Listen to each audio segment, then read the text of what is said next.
I think it's really important that you are here because I think that we are today starting a process.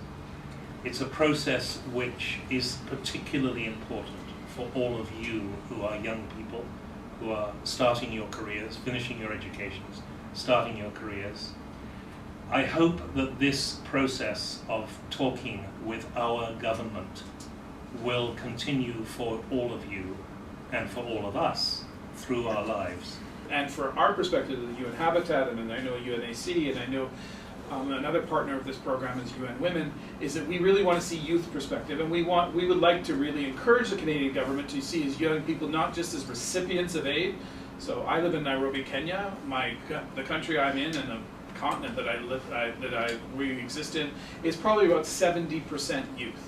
That's a bit different than here, which is around 25% youth, and youth being 15 to 30 or however you define the term. In my experience and some of the things that I've seen or been a part of, it can sometimes feel that when youth are consulted, it's done so in a little bit of a tokenistic fashion, and that we're often consulted aside from everything else, and then we are not integrated back in to whatever the overarching process is.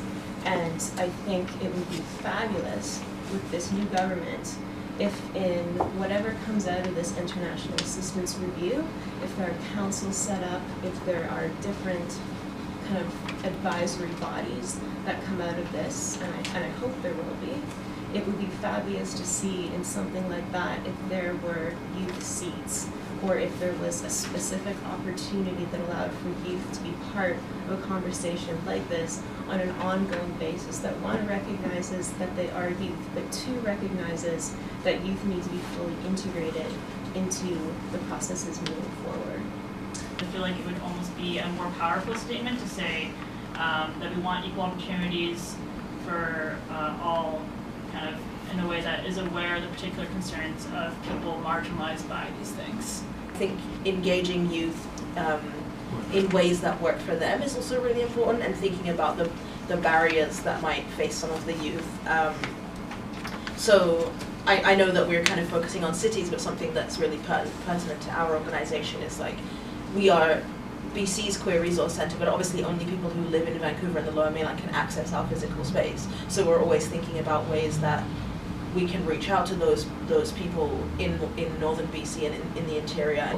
How can we work together on a global scale, as Indigenous people, working with other Indigenous people around the world, I think is really important for how we can start to understand each other on that level, how we can, for Indigenous people here, how we can, better understand what's going on around the world, but how we can also, develop ideas and solutions to some of the issues we're facing here as well. It would be really neat to see dedicated funding for a particular funding stream, or a willingness to fund the innovative models that a lot of youth-run and youth-driven organizations use to potentially be replicated as part of some sort of maybe innovation hub as small-scale pilots. Just maybe within the primary school or even high school education, even within our high schools, we do have those programs where you learn about like starting a business, or like have conferences where you learn how to like be engaged in the economy. So I feel like in order to combat unemployment, I feel like the youth should learn how to actually start a business, and then bring more youth in those businesses and building the economy that way. There's still like a lot of children and women using a lot of time doing a lot of these like housework chores that people just think are like for women and girls, and it directly affects what Ginny said over here, because if they're using their time doing that, they have like a lot less time to focus on whether that's like education or like going through those programs to learn how to start your own business or stuff like that.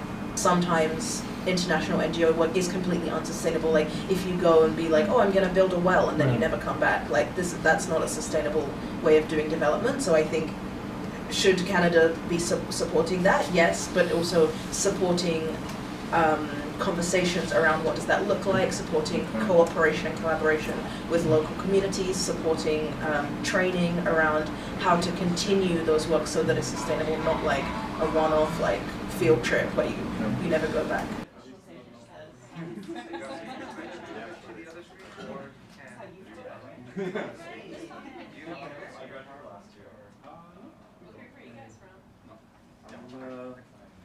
from start. Alright, I can start. Yeah. Yeah, from UBC.